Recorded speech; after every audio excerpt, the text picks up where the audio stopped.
Alrighty, everybody, we are back with another video in our series for the full set review of Journey Discovery. I'm joined, as always, by Travis Rudros Pfeiffer. Travis, are you ready to talk about some water cards? Oh, you bet I am. I'm wearing my Distant Worlds Final Fantasy shirt, so I couldn't be more prepared. Alrighty, shall we go ahead and dig into it? Yes, let's start with Adelheid. I don't know how you say this. Yeah, so Adelaide is a scholar from 11. Costs 3 for water, tap, and sack them. You get 2 forwards back. I see 3 cost backup that doesn't do anything on entry, unfortunately, which just Yeah, is. it's ultimately costs five, right? So the three to play her plus the one water plus the tap herself that is from a backup, so five. Which getting two forwards, I mean that's really good, but it's just so slow and like you better have two forwards you really want to get back to make that worth. And there's just so many other ways to recur, right? So like I appreciate the like, oh wow, two forwards back, but it's just so slow. I mean, it's not that easy to recur forwards in water, which is like, it's like Lev 6 is like the only big one. But like, even with that, I'm just like, I think of like, I can't find room for Tilica these days. And like, Tilica is every single turn, here's a infinite value. Hmm. And this is on a future turn, I can maybe cash this out and get something. I don't know. Like, Yeah. as much as I want to believe, just because like the old Crow is still one of my favorite backups in the game, like conceptually, this just the game has aged Yeah. way past the point where this effect should be good. If she was like 2 to play and then 2 plus sack for the action ability, I think that like she would actually be a very good card and like a potential contender, but not at this rate. It's a rare, by the way, too. Like it's not even a common. It's so wild to me. Yeah. A card that is not a rare. This is Ultimecia. So this is a 4-cost witch from Cat 8. When she enters, you can remove 3 Cat 8 cards in your break zone from the game. When you do, you choose a forward, you gain control of it. Then you got to pay the cost, otherwise it is sacrificed. So there's a magic card that came out in Modern Horizons. Technically, it was a send up to a different card, but that one was like you swap control, and then if you don't pay energy equal to its mana, you had to sacrifice the thing you stole. So kind of something similar. Really interesting card. I'm curious what your thoughts are on this before I start talking on it. Sure. So here's everything I thought when I first saw it. One for a second I thought was Adia, so it doesn't clash with the other Adia, and we've never had like a crazy Ultimecia. Like we've had some from with really good effects, but we've never had like, oh, but that's the Ultimecia you play in every eight package, so this conflicts with that. So in that sense, it doesn't. Although it is water, I don't know how much water Cat 8 is being played. Here's kind of the weird thing about the ability. So you pay four for her. Let's say you're taking a Laswell. Okay, so now you have to pay an additional two. So you're paying a total six to take control of this Laswell. So the higher cost forwards are probably going to be more ones you would actually want to keep on the field. Let's say you take a four cost Warrior of Light. So now you're investing eight. Eight to keep that Warrior of Light on your side. So if you throw that second part away and you just look at it as spot removal, I like it a lot better as just, hey, it's 4 CP, get whatever you want off the field because you don't care about paying the cost. And then maybe if the cost comes up, that's really good. The only other weird thing about this, and I don't know how much this would come up, is it doesn't specify forward your opponent controls. So if like she's the only forward on the field, she has to choose herself, and then you would be forced to pay Well, an amount, right? Or does that work well, differently? you don't have to remove the Cat 8 cards if she's the only one you play. Oh, that's fair. Yeah, that's true. You could just ignore that Um, effect. That's yeah. fair. So But that yeah, if for some reason you did that and then realized, oops, I've chosen myself. So I would imagine this was mainly going to be played for the removal, but maybe I'm undervaluing the steal effect. So a couple things that I think you might have missed a little bit. You're never Wait. paying water for this card. There's 2 different squalls that are just going to shit this into play for you, basically. Oh, yeah, Uh, that's true. so there's that. And you're right. Like there are good Ultimecias. I think the 5-cost Legend from 21 actually sees a lot of play right now, and that card is very debilitating when it goes off. But that's not really one that like fits with the traditional Cat 8 shell because she wants like these high cost forwards, and like Cat 8's not really this like high cost deck traditionally. Uh, I guess like because I'm expecting her to be cheated into play, maybe the paying isn't as big of a deal. Is like kind of what I'm conceptualizing it as, but like I will say that like 4 CP for a forward that just kills something is not like exciting to me. Like that's Yeah. Roble was Opus 15 at this point, right? Which was like sure you had to put the crystal or whatever else, but like this like 4 CP for a kill spell, we could do so much better these days. The one thing that is kind of fun, because you take control of the forward, if it has a death trigger, like say your opponent has a I was gonna Terra, ask that. you get the death trigger on the card. So if it's like when this card dies, draw a card. When this card, does this, like you get those death triggers, which is kind of neat. There's not a ton of death triggers that are like super impactful, but it does allow you to also just like avoid them if there's like something you just really don't want to die. Like, it's like I can't let this die because if this dies, it's gonna like it's a griever and I can't play it through the witch that's gonna come through. Or Yeah. so it does get around that, which is interesting, but I struggle to see this really being more than like a one of in the deck, to be quite honest.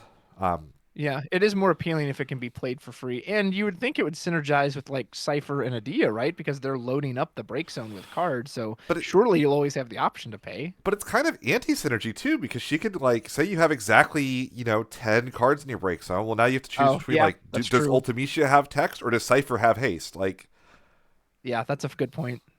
so I will say this is one of my favorite game Kobayashi arts. This looks so good. So probably my Indeed. favorite art of Ultimecia so far. So here's Urion J. We talked a little about Urion J. 14 job astrologer for some reason. Just make him an astrologian. Like what? Yeah, what is that? What Is there are, even an astrologer? I don't I've played 14 a long time. I've never heard that version of the job named. I wonder if that's just like what it is in trusts or something. That is like in trust he shows up as astrologer, so he's not an astrologian Yeah, technically. So maybe. if he's on the field, he makes lightning CP, and then when you play him, if you control a Kona, you draw a card. This card's completely broken. I don't know why they printed this. It's so cheap. And if you think about what this enables. We talked about Gilgamesh in Lightning. We talked about like Mhm. Mono Water can play Cloud LB now without really sacrificing very much, and they're on Thornton anyway, so like it's pretty easy to search Urion J. The name isn't really much of a clash.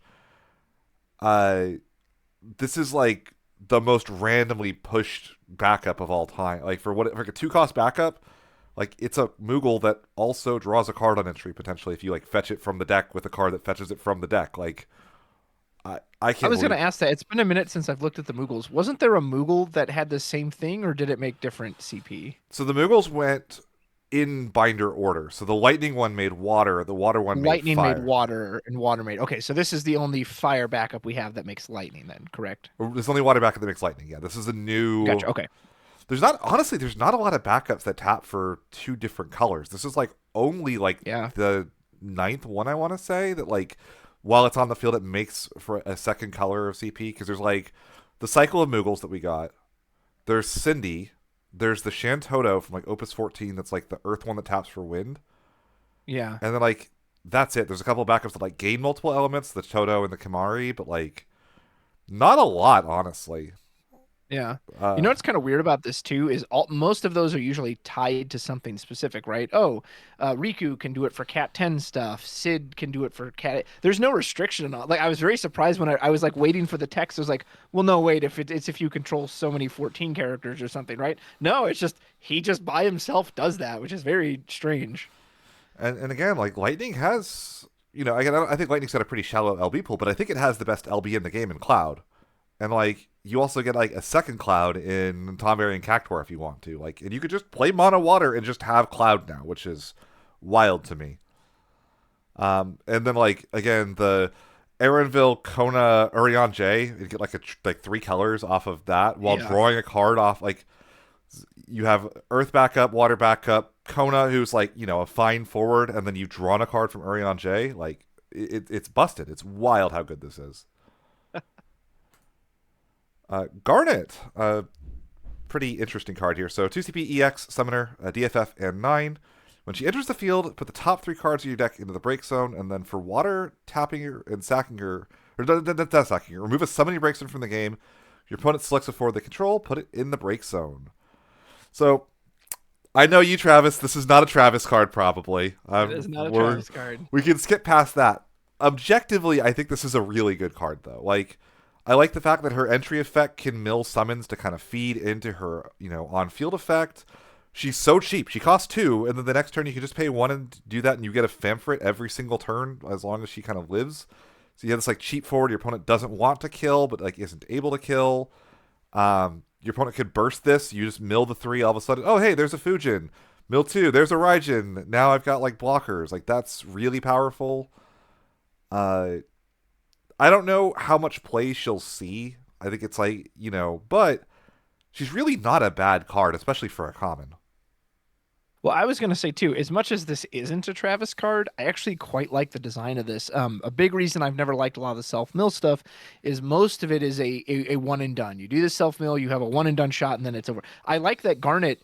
If you still have the summons, in theory, she can continually do it turn after turn after turn. There's not even a limit to once per turn or your turn, so you can do it on your opponent's turn. If you could somehow reactivate her, you can do it again. So like, I actually like her design quite a bit. That obviously she's very weak, but if she could stick around, man, she keeps just going and going and going, and that's a really cool effect. And there's a lot of summoners that just want to have a bunch of summons in the breaks. And if you think about like the Ico that was printed last set or the Ico limit break, like there's so many of these cards, the Ico backup that picks up a summon from the break zone, just Yeah. in a summoner deck, milling 3 and just putting a couple summons in the break zone might just be what you want actually. Like, and again, like if you're on a decent number of summons and she just mills one, like again, your opponent has to deal with her because otherwise they're going to get Famfritted. And, Famfrit is still a Mhm. good removal spell to this day. So Yeah. I very much like this card, especially for a common. You will occasionally, though, mill your 1 Yuna and feel really stupid. Oh, of course. So this is Gao. First of all, this art, especially if you see the foil, where like the way the moon pops in the background of this card, it is stunning. 5 cost, Wild Child, Cat 6. When he enters the field, reveal the top 5 cards of your deck. Add 2 characters of cost 5 or less to your hand, and then you can dull 2 active characters to give him 5k and Brave. So they really just did not think Yuno was going to be a problem, apparently. Yeah, no, not at all. um, I do think this is actually pretty powerful. Like it kind of reminds me a bit of like the Galif that was played in the Yuna decks, where the flip 5 play a 2 cost forward.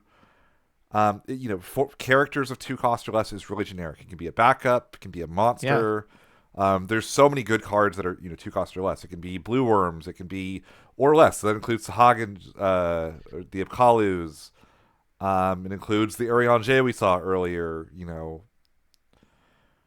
It only is characters, doesn't get summons. I think is the one thing that kind of puts me off of it a little bit. Otherwise, I would honestly even be considering it in like Refia or like Bart's Refia, where it's like this can dig for 2 copies of Bart's or find a Lunith or a Lena. Hmm.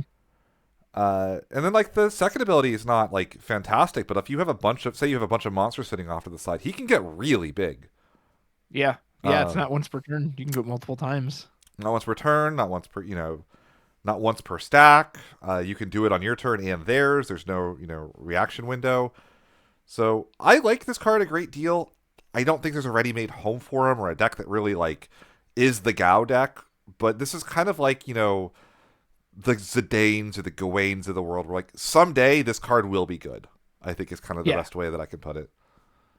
absolutely. And obviously, Una being limited has probably made a big difference towards that. But man, if there's one thing I've always been grateful to FFTCG for, it's the all the new Amano art I get to see. And I knew so much of his art growing up with all these games. But like this is an example. I never got to see this art before, and it's beautiful. I hope I get to see it in foil. Oh, you like honestly, like I said, if you haven't seen this card in foil, do yourself a favor, find a copy of it because it is. I pulled 2 in my box opening. It's probably one of my favorite foils in the whole set. Nice. Chemist, this is our 1 cost standard unit backup cycle. This one's from Cat 5. It works with ice, so ice and 2, and you get to dull freeze 2 forwards. I don't hate the effect here. Dull freeze 2 forwards. That's a pretty good little tempo play, but it's still expensive for what it is. It's like this could be like Yeah. dull a forward and they discard or something, or like choose 2 forwards, dull 1, break the second if it's dull. Like, I don't know. It's fine. I don't really see this. And like ice water has been one of those historically really bad element combinations as well. So I don't see Yeah. this one seeing any play. No, I like it a little better compared to some of them, but it's still, it's still one of these backups. So, I think it helps that it is just so cheap compared to some of them too. Some of them are like pay 4, Yeah. and it's like there's no way you're ever paying Yeah. 4. Like, uh, Up next, we have Black Mage. This is our standard unit forward from the cycle, from Cat 14, 7,000 power. Enters the field, your opponent selects a forward of cost 2 or less. They sacrifice it. If you control a multi-element, they choose a forward of cost 4 or less and sacrifice it. I actually kind of like this one, honestly. Unfortunately, the name doesn't really matter. All of the Black Mage Yeah. support that like is relevant cares about job Black Mage and not name Black Mage. It's very weird. Some jobs are like warriors, for instance. All of it's like card name warrior, job warrior, and but like Black Mages, it's like specifically it's got to be in the job field. So there's no synergy there. But if you think about like the Warrior Vite LB that's this set, there's a Warrior Vite LB spoilers that plays a 3-cost standard unit. This is just play this from deck. They fanfare them for a 4 cost or less, draw a card, discard a card. That's not a bad combination of effects, and you establish 2 bodies while doing that. So I think this is a very powerful, very relevant card for that, especially when you factor in the standard unit text. But like, it's not a world beater or anything, but it's a nice little role player that I think could see the inside of a competitive sleeve. Yeah. The Emperor, one of the strangest. Everybody knows this is one of Kageyama's favorite characters. Yeah. So I will say he gets interesting cards, if not good ones. Let's talk about this one. Yeah. They're certainly interesting. So he's Job Emperor. He's from Mobius and 2. And when he's put from the fields into the break zone, you draw a card. Then you can play an Emperor of cost 5 or less from your hand. And he has an action ability where you tap and sack him, choose a forward. It loses its abilities and 8,000 power. Why don't you go ahead and start on this one? This is our first Water Legend. Water Legend. So man, I'm trying to not to let like my emperor bias see me through to this one. So the turn you play him, he does nothing. Ideally, on your next turn, or maybe they attack, you block. So you get the block, and then on the stack of the block, you sack him. You kill the forward that was attacking, or some other forward, and then you draw, and then you play some really crazy emperor, which I don't even at this point not even know which emperor you would be wanting to play. And that's your highest ceiling, right? I think what would be a little more appealing to this card for me is if it was a slightly rearranged. What if if he went to the break zone period, not only did you get the card draw, you got the 8k reduction in the abilities.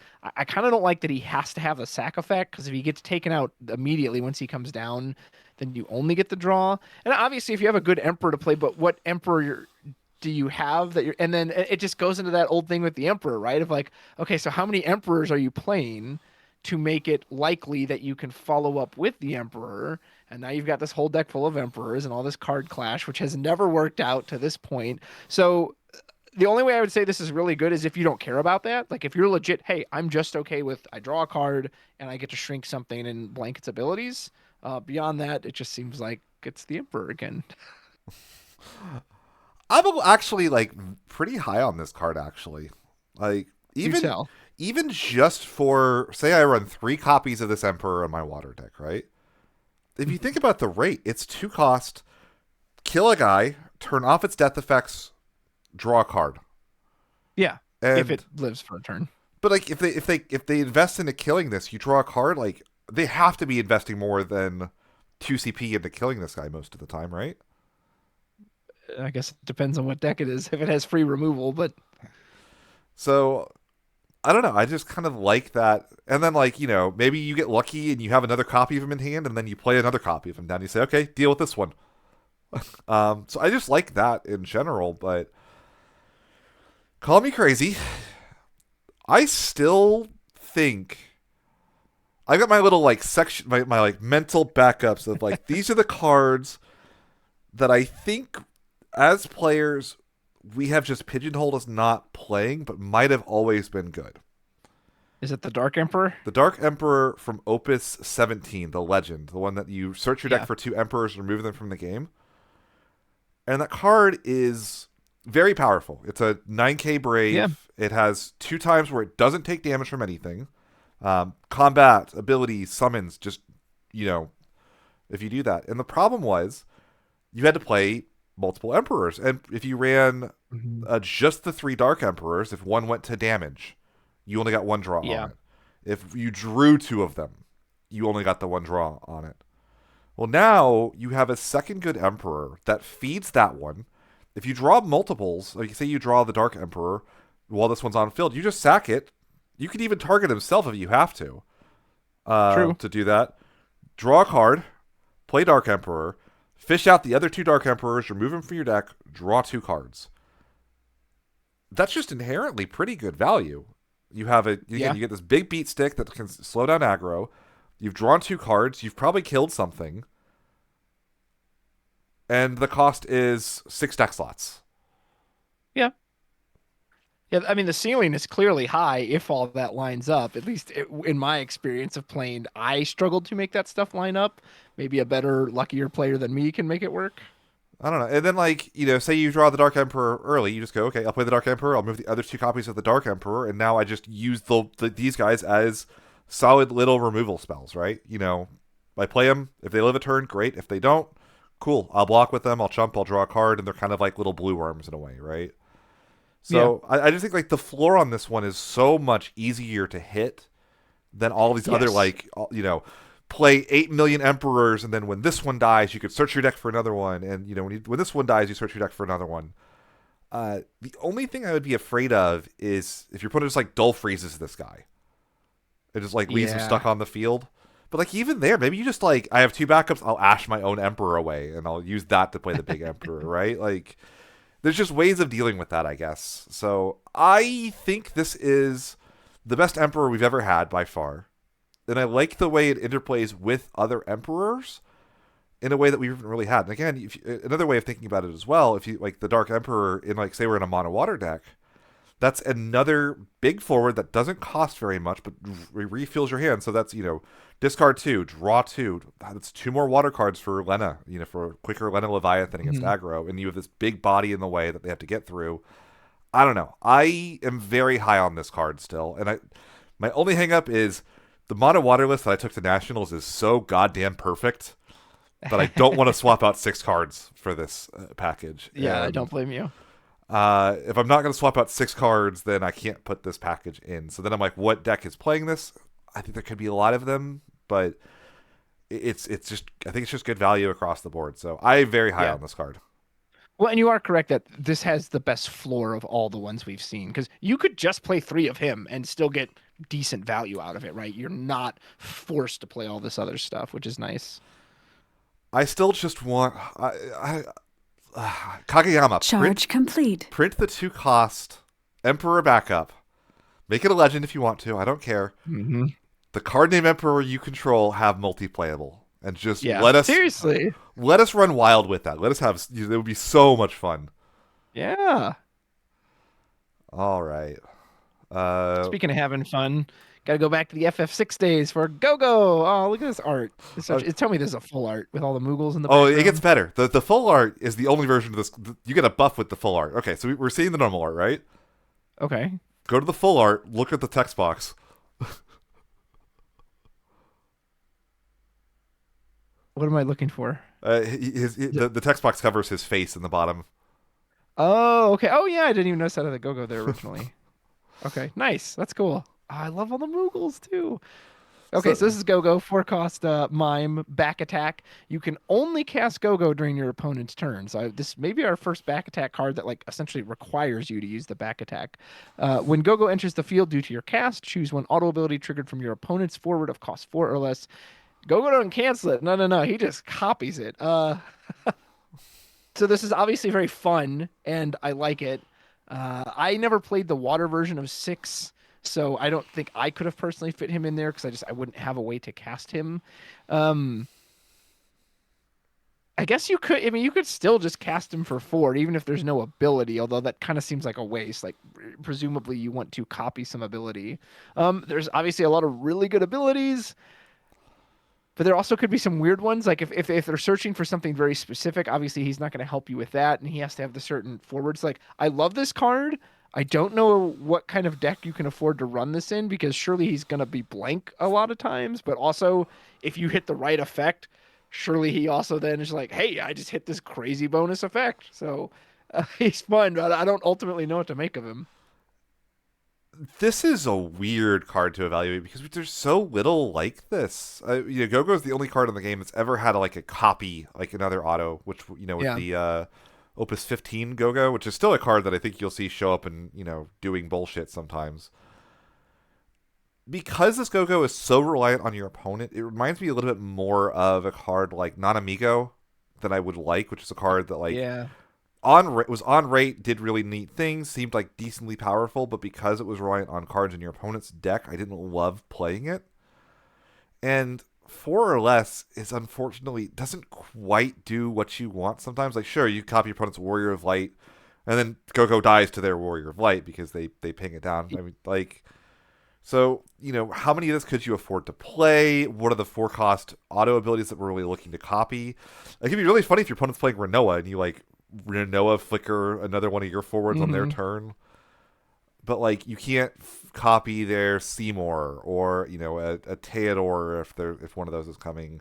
Even if you're in like a Knights deck and you're saying like I'm gonna be the best Knights mirror ever, well you can't copy their Corilla or their Ramza, so that doesn't Yeah. work. And it's like Well, and that if you aren't in the knights, like if you're just playing some normal deck and you're against knights, okay, you can copy Garland, but are you going to have a knight to get back? So yeah, that makes it so specific. you can copy like a Laswell for a Dull Freeze, but like 4 CP Dull Freeze on a back attack with a conditional timing, like Yeah. that's not exciting.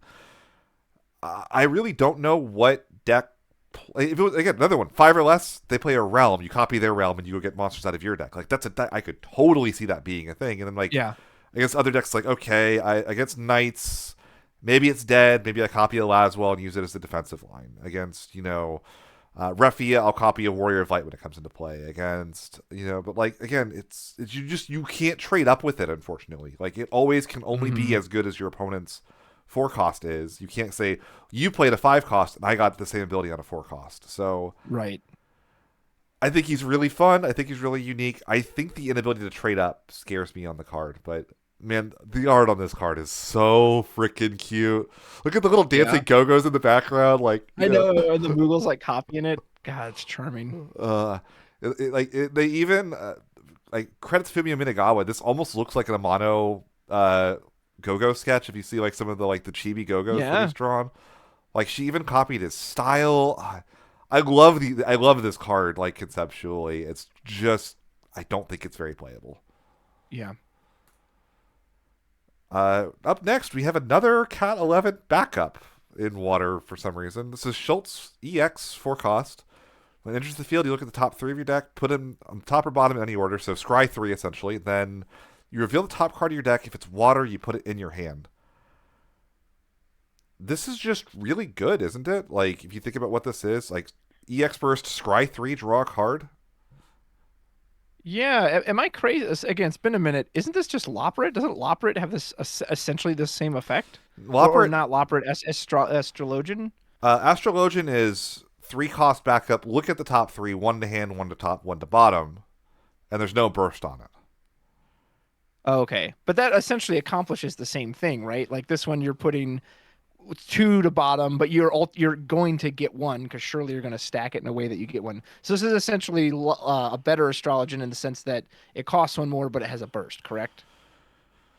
I would say it's better than Or is there Astrologian in enough most different? Okay. cases. Like I'd say like assuming they cost the same, this is a better effect than Astrologian because Okay. let's say I see one card I want and two cards I don't. I could just put the two I don't on the bottom, and then I just have an unknown Hmm. card on the top of the deck now. Astrologian, Gotcha. you always have to put one of the cards back on top of your deck. So if let's say I look at it and I have Sarah, and another copy of Schultz, I don't Yeah. have to like put a Sarah on top of my deck like I would with Astrologian if I already had a Sarah in play, right? Gotcha. Okay.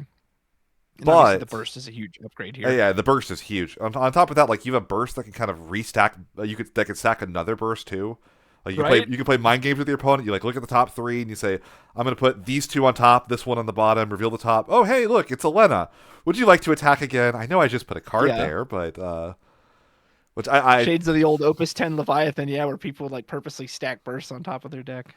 yeah. So I really like that part of the card. Again, if you really need to dig in a pinch, you can just say, all three of these don't work for me. I'm just going to put them on the bottom. I'll take the next card as well. Like there's Hmm. a lot of play to what this card offers that you don't get out of Astrologian, I think, which is cool. Fair. Uh, that said, Water's got a lot of good backups now. They're not Yeah. playing the full set of Astrologians in any decks anymore. They're not like Loperit, Astrologian, the free cost water backups. We'll talk about my spoiler in a little bit, which I think is also just a good water backup. Like, how many of these do you have room for? But they are playing a lot of like Waka, the uh, what's the 12 water backup that people are playing generically? Oh, I forget it's her a name. member of the 12, right? Yeah, there's a Or member of the 12 category that's just 12. like draw. You just like EX burst, draw a card. Like Is three it costs. Nephalia or Limea? Now Limlin is the wind one. I should know it. Yeah, sorry, It's I gonna can't drive me remember the nuts. name. That's fine. Uh, so yeah, but like Well, question. You talked about how perfect that water list was. Would you run this in that list? Like, do you know what you would cut for it, or is it one of those? It's really good, but yeah, what do you cut for it kind of thing? I would absolutely run this in there. It's just going to go in over one of the other backups somewhere. I don't know Mhm. which backup it goes in over. Maybe you just run one Sarah now, and you just say like, I'll have one Sarah, one Hilda. It could go in over like the Hilda as well. Maybe now, like you still have the Gordon, in, so like the Sarah still gets a backup, and then like after that I can get the Lena's or like the other copy of Sarah. Like there's going to be some slot for this card, I imagine. Gotcha. I disappeared on your screen, by the Yep. way. Yeah. There Yeah. I Yeah. am. Hey, I'm back. That's what I get for. I was like gonna click around and see if I could go find the water backup that draws the card, but Oh, yeah. Daniel, what you just did was a sin, and how very appropriate because our water legend's up next. yeah, this is Sin. Forward, category 10 in Mobius, final Aeon. When Sin enters the field due to your cast, you may remove 15 cards in your break zone from the game. If you do so, your opponent selects up to 2 forwards they control and up to 1 backup they control. They must select as many as possible, put them into the break zone. So, another legend. I'm going to let you start on this one. You've played a little bit of Cat Head in your day. Would you ever. I have. What 10 is would you my think of this personal card? 10 is my personal favorite game for those who don't know. This is really cool. They usually tend to try to give Sin some kind of an interesting effect. I don't know if it had to be due to your cast. Like, I understand they didn't just want you, oh, I cheated it in through whatever method, but it still requires you to remove 15. Like, if you could do that turn one, I would understand why they were afraid of that, but 15 cards is a lot, unless you're doing the Don Corneo instantly load up your break zone for 15. But if you can get that effect off, like holy moly, 2 forwards and a backup, and they have to choose as many as possible, so they can't circumvent that in any way. Like 3 things off the field, and one of them is the resource, and it's a 10K body. Like this is so cool. I love this card. I have no idea where it goes. Even in my old Cat 10 like Guardian build, which I loved, God, it's so expensive. Like 8 is a lot to pay. Maybe if the Yuna's refunded some of that because she's reactivated her backups. So I really love the card. It's also unfortunate that I'm pretty sure they can miss Dragon in response to the entry, right? So that you can't actually use the trigger.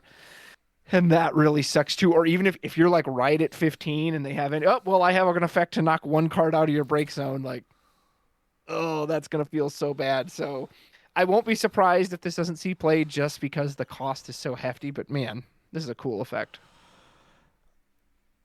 I don't get this card.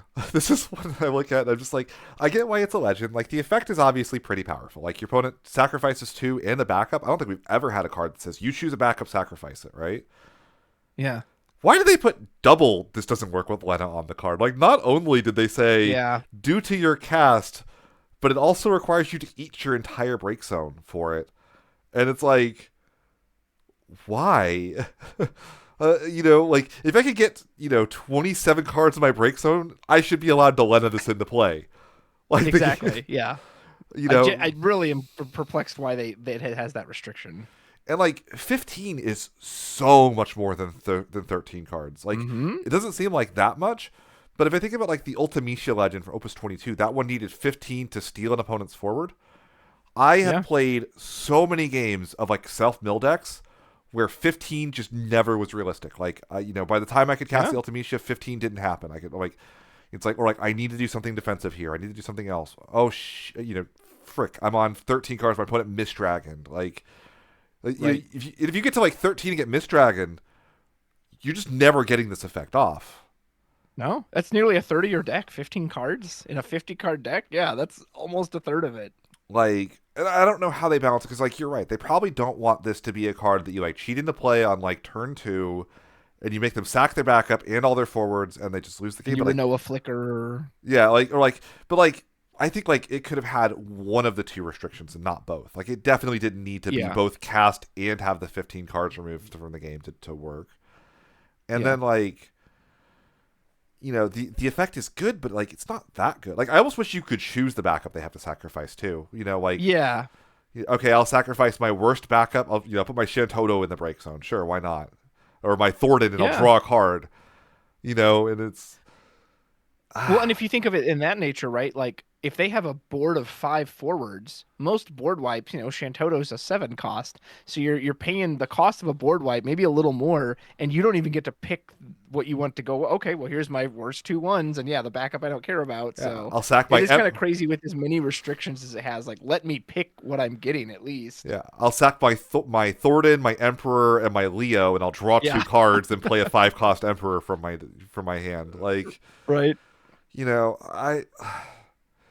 I've seen some people go like, "Oh, well, it's a Leo card." And I think they're just getting baited by the fact that Leo technically cast this, but like Leo doesn't want this because when I've played Leo, the more I've played it, that deck uses its break zone as a resource. Like, Yeah. it plays like a reanimator deck. Like, it's trying to go Thancred revive. And hilariously, being an 8 cost is actually rough because Leo does very well at getting 7 costs into play. Making it be an 8 cost is like just that like extra little hurdle that makes it hard for Leo to like function with this card. Like, Hmm. I think it's cool, but like I don't think this does a single thing I want. Like, the only place I can see is like if there's like a specific Cat 10 deck that like, well, I'm gonna like go, and maybe in the late game I'll buddy for this, I'll brother for this, or I'll tyro for it, and Yeah. like I just have enough Cat 10 synergies that I just want Cat 10 cards. But Well, and I'm glad you thinking about it more. I'm glad you brought up the Lena comparison because if you think about Lena Leviathan, Leviathan lets you choose, right? He lets you choose. Okay, that forward, that backup, and also now here's the other forwards I'm going to kill. Like that already works, so why couldn't this have worked? And this is how many sets later? Like, yeah, when I think about it through that lens, this actually seems quite bad.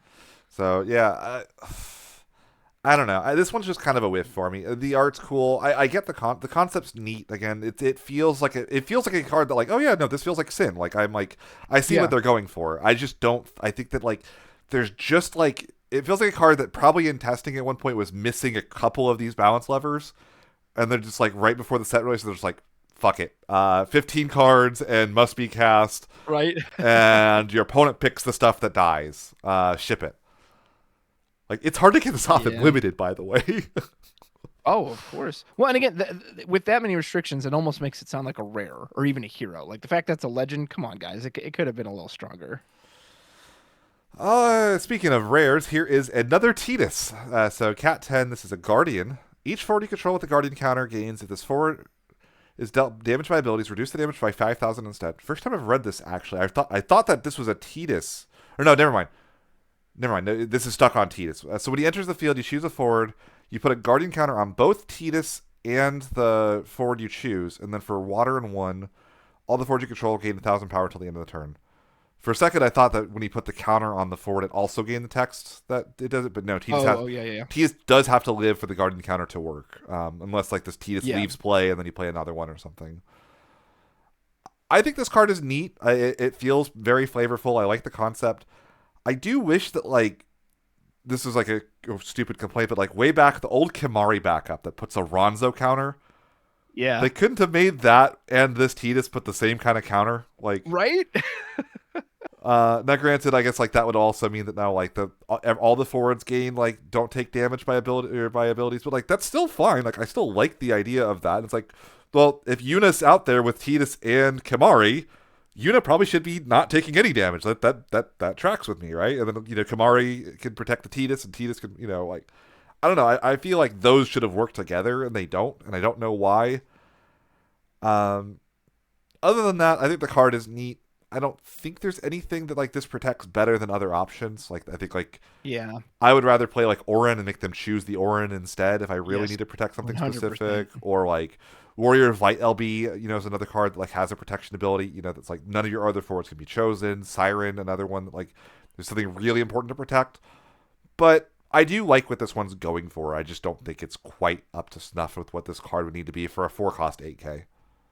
Yeah, and I wonder if it could have just been all damage is reduced by 5k instead of abilities specifically. I don't know if that would have made enough of a difference, but then you can at least like block in combat, keep it alive. I do have one question. If he picks himself, does he get 2 counters? Or does he only ever get the one?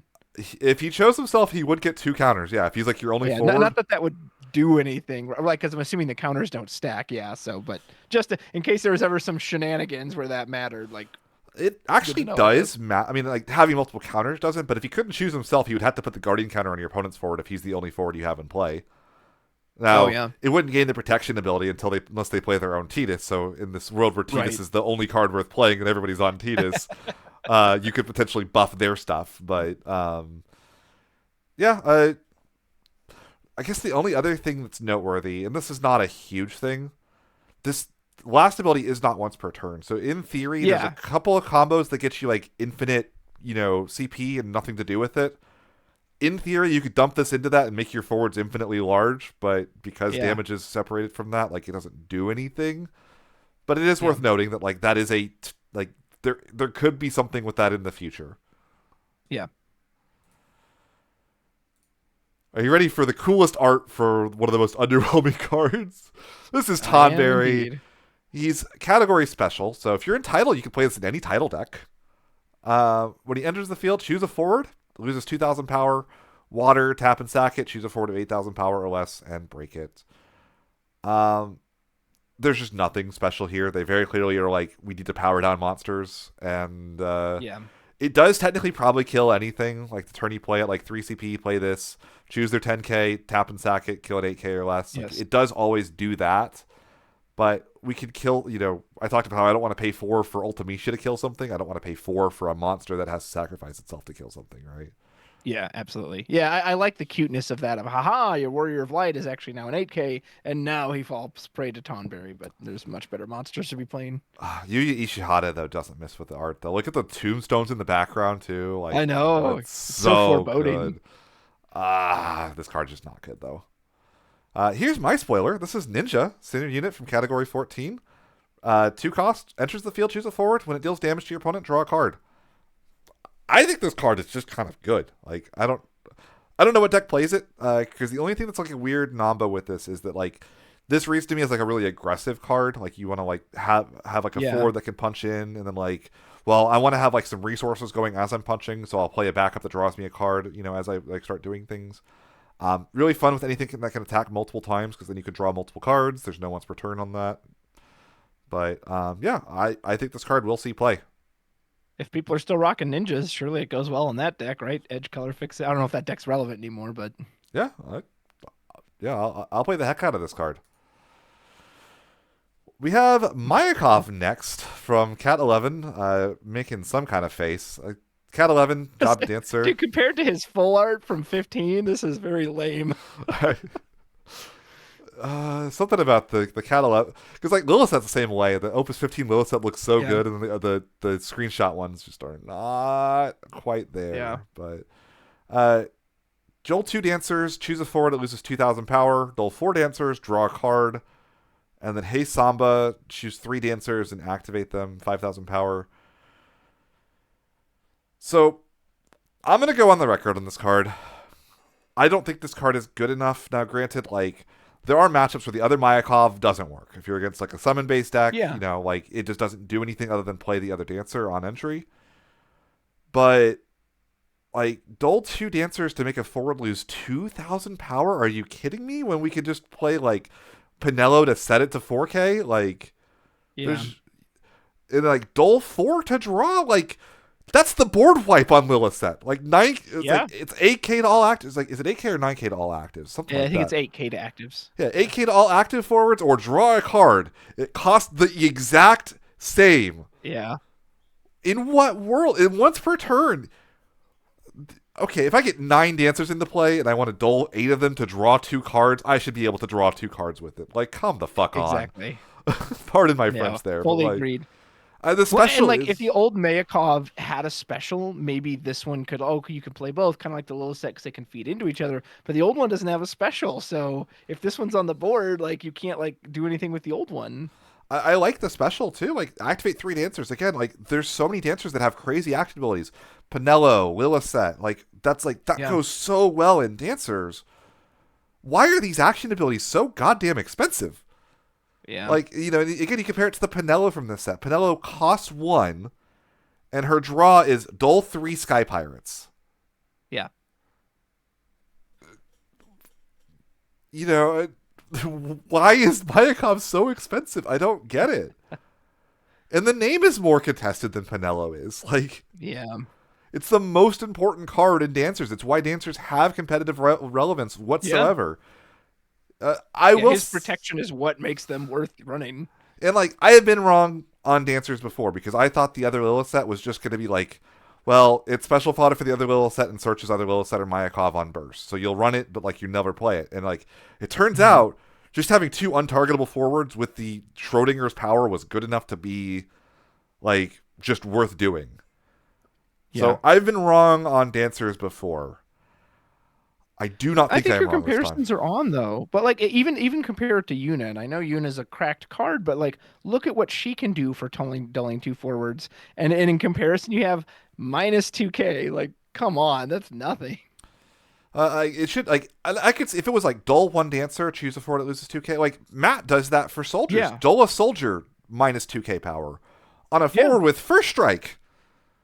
Like Matt has Hmm. first strike in this text.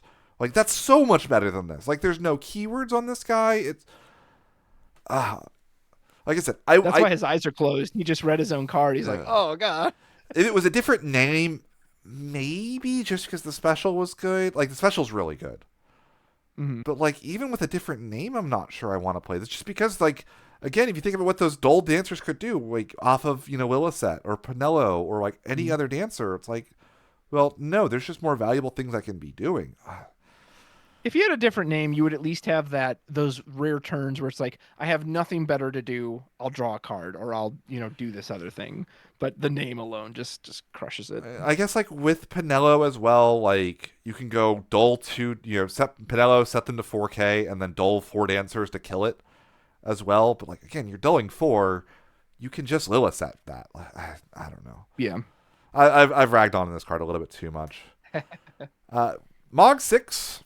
Warrior Moogle picked a logic of 6. Enters the field, remove 5 cards and breaks them from the game to draw a card. One cost 3K. Honestly, if it had a different name, I would actually like the card. Like, Yeah. uh, unfortunately, Calvin and Hobbes Mog is just kind of like everywhere right now, and Yeah. one of the more important cards in Warriors. And then like, sure, the self breakzone hate's annoying if you're on like a mono water deck, but like I could see like an aggressive deck just like, yeah, no, I want to like draw a card on a 1 cost forward. That's just good. Look at the old Vikings; those cards still see play to this day. Yeah. And but yeah, the Droll and Lock Mog or Calvin Hobbes Mog just does so much that like I can't see this guy seeing play. Any other I name? will say Maybe. yeah. I was gonna say I will say the art really amuses me. Mog normally looks very cute and adorable, and here he kind of looks like he's stoned or something. He's like, oh man, Mog. Like his eyes look very funny. He's going through it. Yeah. Yeah, he's zoning out right now hard. Up next, we got Yuna, EX, Cat 10, Summoner, 4,000 power. When she enters the field, choose a Tidus in your break zone, add it to your hand, and just a static can't be chosen by summons. Yuna's a really contested name, unfortunately. Like, it's kind of difficult Yeah. to think that, like, which Tidus, or which deck specifically wants this. Like, the Opus 25 Yuna or Tidus that like bounces the Cat 10 stuff, like that's a good enough Tidus that I could see this like seeing play in Yeah. tandem with that to like make sure you have more of it. Bursts are always great. There's kind of a fun little loop with this Yuna where there's like the Tidus that searches a Yuna, and then when that Tidus dies, then this Yuna can get that Tidus back, and you can kind of loop them through. They both have burst at that point, which is neat. Yeah. Um, Other than that, again, there's so many different Yunas that I'm not sure if this is the one that I'm really looking for. And yeah, the only Tidus that I'm really excited about these days is that like the Opus 25 Legend.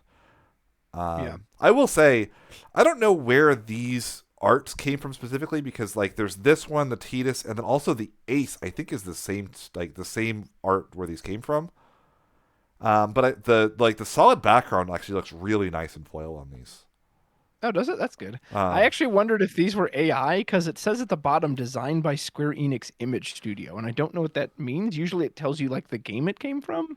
So I don't know if this is some new concept they've developed or what it is, I but think it's from something new. Because I remember there was people complaining about some Tidus art that was like official that came out relatively recently, and I'm assuming it's like related to that or like something with like a uh Dissidia anniversary. okay. But like I like the card, like the art on these. I think they look nice for what they are. I guess we'll probably see Yeah. more of these. I'm guessing, like I said, I think they're Dissidia related. Like they chose characters from Dissidia because I think the Ace is the same style Yeah. from this set. So maybe we'll get like a Zidane with this in the future or something, or I don't know, like more of them, a Lightning or whatever else. The goodness knows they need to find more Lightnings to print. So Yeah, exactly. We don't have um, quite enough yet. yeah, I will say it is funny. I think we've gotten like 6 Yunas in the last 3 sets. Like it is. Yeah. Yeah. I think this is our last water card. This is Leviathan. 5 cost summon. Category 3, choose a forward of cost 4 or less opponent controls, returns to its owner's hand. You can play a forward of cost 3 or less from your hand onto the field dull. I mean, I'll say the art's really nice on this. Sarah Shimakabe hmm does fantastic work. Yeah. I I love that he's like looking at the boat up in the water. That's so cool. yeah, I can't see the seeing play just because like 4 or less, like you think about like Unicorn is 4 or less, and that costs 2. And Yeah. sure, you don't play a forward for free, but if I'm paying 5 CP for a summon, I also now have to have another card in hand, which kind of makes this cost 7. Right. And again, it's restricted on what it can hit. You can't cast this if your opponent. You can't just say like it's not choose up to one forward. Yeah. If your opponent can get the forward off the field, they can fizzle it, and you don't get the free play. So you can't even like. Well, I really want to use this just to get like some off color 3 cost forward into play on my opponent's turn. Like you can't even do that. Like I really don't like this card in general. It reminds me of there's the Opus 20 Leviathan, I want to say, that's like choose a forward, put it on the bottom of its owner's deck, play a forward of cost 2 from your Yeah. hand. And that one cost 4 on your turn, which like is so much better, I think, than like having to pay 5 for this at all times. That forward came in active, this one doesn't, so like I don't like this card very Yeah. I much. I agree. It has a clearly has a very high ceiling if you get that perfect. Oh, I bounced the perfect 4 cost and this amazing 3 came in, but the odds of all that lining up are just not great. Yeah, I bounce their Yuzuki to hand, then I play Ferris, and then Ferris is going to ping all my hmm Warriors of Light, and I'm going to kill your Tyvus, and then Kageyama's going to come out Easy. from Oh, Kageyama himself's going to come out and give me a trophy for being the coolest person at the table. Yeah, exactly. you know. Yeah, there is no restrictions. Maybe there is a rule like 3 CPs a day. You cheat in the 3 CPs a day. You rip a card from your opponent's hand on their turn. Like that could be hmm fun. Like register they search, but no, not for me. Yep. And that is going to do it for our water set. Stay tuned, and we'll talk about light, dark, LBs, and I guess I should also pull up starters when we talk about that as well. So Yeah. don't go anywhere. Excellent. See you soon.